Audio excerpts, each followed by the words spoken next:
All right, so we're back at it. We are gonna work on getting the interior pieces reinstalled and getting this interior, finished up and buttoned up. So I removed the lower cup holder here. That way these can have the freedom and access to work through where they're gonna need to be. And then installing this guy is gonna be like so. And the cables should come up right about here, I would assume, at this angle. I'm gonna have to probably trim a little bit of this area right here. Obviously remove the boot and then just get the shifter back in there and just see what we have to trim.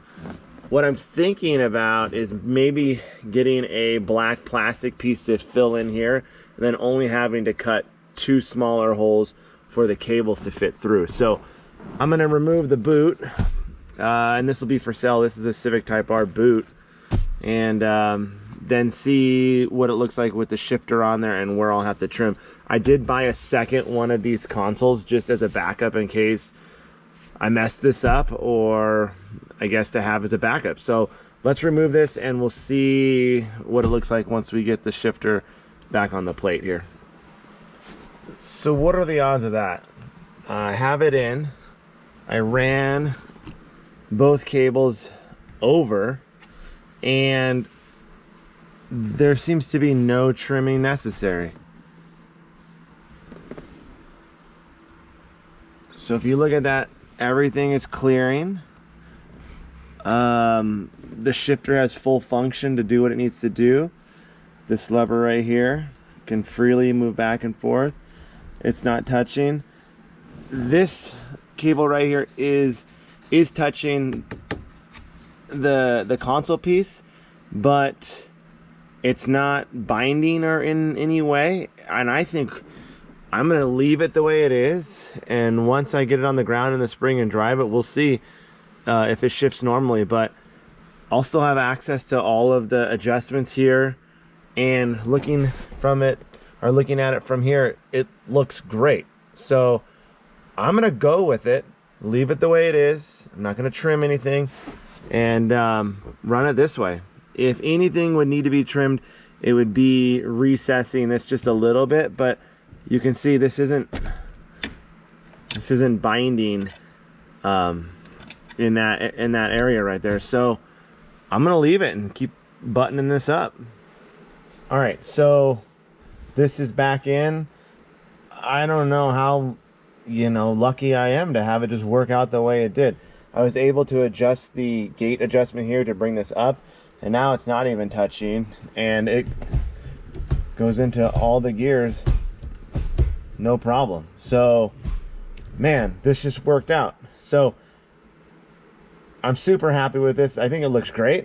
We'll get the rest of the pieces on here and see what it looks like when it's all buttoned up.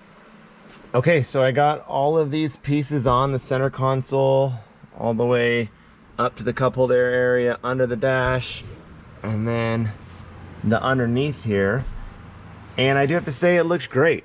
I'm super happy with how this turned out. I did not think that it was gonna work. I assumed I would have to be modifying this in some way, shape, or form, but it actually fits. So kudos to Acuity. Maybe this is good for someone to know that if they don't want to cut any of their console up, to go with the Acuity shifter. I know there's some other ones out there that require you to do some modification and cutting of your console. So this worked out well for me. I'm just super happy with how it turned out. I think it looks great. You can still see it in there. It's not fully enclosed or blocked, and it works. So the next thing I need to tackle now is getting the glove box back on and just making sure all of my wiring is buttoned up over there. I'm curious how I'm going to use that lower panel with how the wires, the 2 wires exit out of the Haltech there. So again, one of them has to stay in because that feeds the digital dash, but the yellow one doesn't need to be in at all times since that's the one that goes to the laptop. But I'll see what I can do, and we'll figure that out. I just want to make sure all that wiring's buttoned up under there, and then we'll figure it out. Okay, so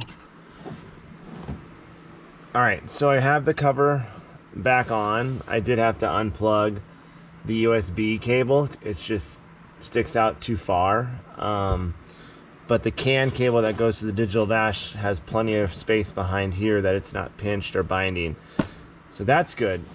I do have an option of drilling a hole right here. Therefore, if we need to access that port for this cable, we could go in just like that.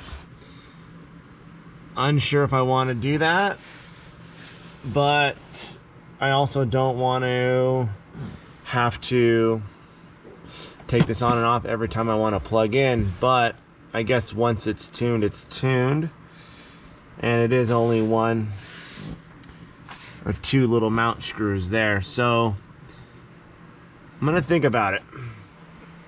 All right, so I did it. I think it looks fine.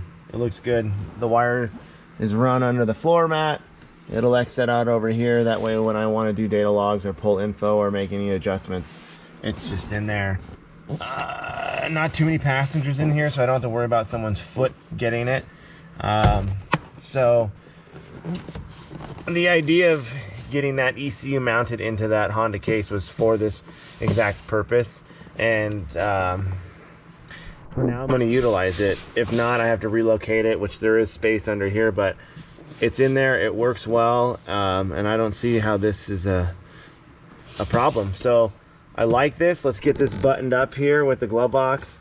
Speaking of glove box, that thing's heavy in itself. It's a bummer I'm putting weight back in the car. So, you know, the idea is to try to create or get it as light as possible, and the glove box is actually quite heavy, surprisingly. So I'm gonna get this in and see what this looks like when it's fully buttoned up.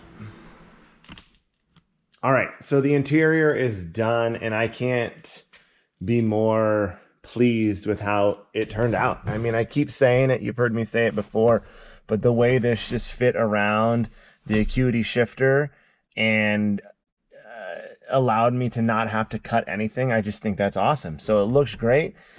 I was afraid that it would show too much of that tunnel down there, but it looks fantastic. You get to see all the good looking pieces. So I'm thrilled for that.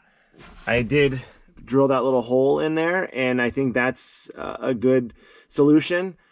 I guess I could get a black wire if this yellow one's a little too loud. I can even maybe route it up so it comes out of the glove box here, so it's in there. Right now I just have it under the carpet for the moment, but everything else looks fantastic. All of the pieces went back in seamlessly.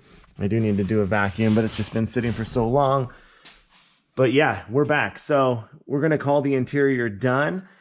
This winter, I'm hoping to get some race seats. So I'm looking at either some Recaros, some Sparcos, maybe even some Buddy Clubs. So just trying to figure out what size is the best fit for me and that will fit in this vehicle. And I'm talking with some people about that now. So I'm gonna wrap this up. I appreciate you watching. Enjoy the day and catch me for the next one.